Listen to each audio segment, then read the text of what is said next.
Hello and welcome to an all-new South Texas Pride podcast. I'm Ivan Herrera, and today I'm joined by Kristi Waters, 4 years in a row, Best Drag Queen of San Antonio. That's awesome, first of all. Congratulations. How do you feel being named the Best Drag Queen for 4 years in a row?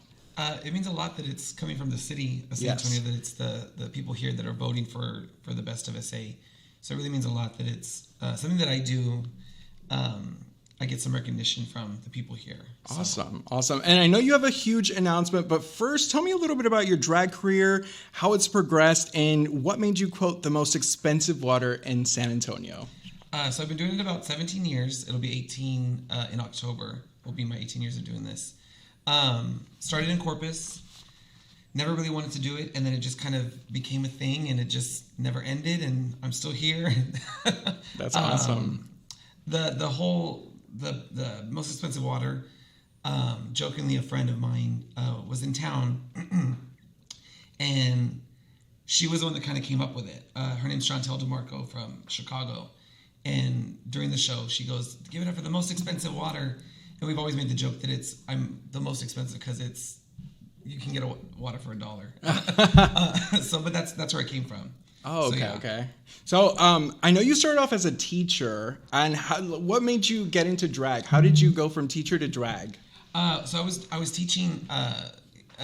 They always say that I started in Corpus. It's never started in Corpus. It was here, and I was doing it, and I was still doing drag on the side, and this was making more money than teaching was, which blows my mind that teachers don't make enough money to survive. So I gave it all up to do this full time, and it was a lot nicer having to make my own schedule, not have to wake up at 6 a.m. anymore, deal with anybody's kids. So I took this full time, and I knew when doing this, I was gonna lose a lot of things, benefits and insurance and all of that, because doing drag, you don't get anything like that. Thankfully, I work at a place that I'm able to get those kinds of things. But yeah, I took a chance, and thankfully it became something really good. Hey, it paid off. Yeah. You're the best drag queen in San Antonio for 4 years running, best local celebrity. And that's exactly what I want to talk about next. You were named best drag performer for the past few years. The Current also named you best Instagram influencer, best local celebrity in San Antonio, and your show at the Paramour actually won best drag show in the city. Yeah. What do you credit all this success to in these nearly 2 decades? I don't know. I think it's not just me. It's the audience. It's the girls in the show, the bar itself. It's like an accumulation of everything as one that's kind of created this whole spectacle, I guess you could say. So like for the show itself, I can't say that it's just me. It's everybody in the show that's there with me.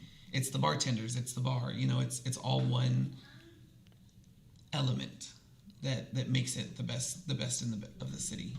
That's really cool. So I've never been to your drag show, but I've been to other drag shows, and I feel like I'm glad that you said the audience, because that makes like the show electric. And I think that's what I love about drag shows, that it's always like if the audience is there, everybody's cheering and everybody's having fun. So I love that. Now I want to talk about a huge announcement that you made, which is definitely historic. Now you are the first drag queen to run for San Antonio Riverwalk Queen. What made you want to run for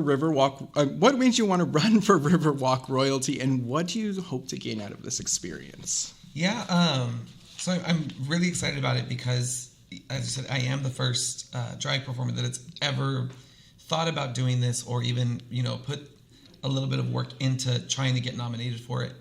So you have to be nominated. It's not like anybody can just go into this and say, I'm doing this and I want to. So you have to be nominated by a former royalty member, and the current queen right now, Natasha, she's the one that nominated me this year. I love Fiesta, and I love especially the Riverwalk. I mean, I'm on the Riverwalk every single day doing these shows, and I would always see a lot of queer representation. There's been lesbians and gays that have done the king and queen, both of those, but I've never seen a drag queen that's ever done this. And I thought, you know what? We're living in a time that we're looked so down upon and we're looked so against. And this is something that's really good for the community, that's by the community, and it's raising money for Alamo Colleges and UTSA scholarship funds for the hospitality of the Riverwalk. So I thought, why not go out there and, do this, and if I get hate, if I get love, I'm doing it for the community itself. I have gotten a lot of hate in the past couple of days for doing it, and it's okay because anybody can have their opinion, and that's cool. You have your opinion. I'm doing this to show something that I've never seen, because I haven't seen it before, and I want to be that person that can be that for other people. So to show that, hey, why not? I mean, yeah, it's controversial, but why not? So I hope that it shows that it's me doing something for the community here in the city, that we shouldn't be in the shadows hiding and scared. So I really hope that the community here sees that. I love that because, that's definitely it. I feel like sometimes, I've gotten hate mail. I've seen a lot of people getting a lot of hate for just existing. Mm-hmm. And I love that you said that. And it's definitely putting like visibility, not just on drag performers, but like the queer community in general. Now, it's been such a pleasure having you. I want to just open the floor to you. Do you have any parting words, any messages that you want to share with, somebody who might be watching you and saying, oh, I might want to be a drag performer one day, or I might want to run for Riverwalk Queen one day? I would just say, whatever makes you happy, do it.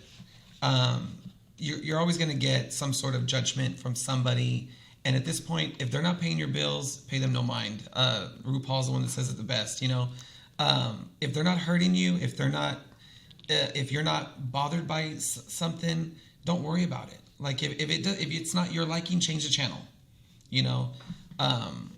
I think with now with social media, it's a lot easier to be a keyboard warrior. But if it doesn't affect you, don't worry about it. I'm just trying to raise awareness and some money for a good cause. So I hope people see that. That's definitely admirable. Kristi, thank you so much for joining me on the South Texas Pride podcast. Best of luck on the Riverwalk Queen. So and if you want to see any other podcasts from South Texas Pride, just visit kside.com/South Texas Pride.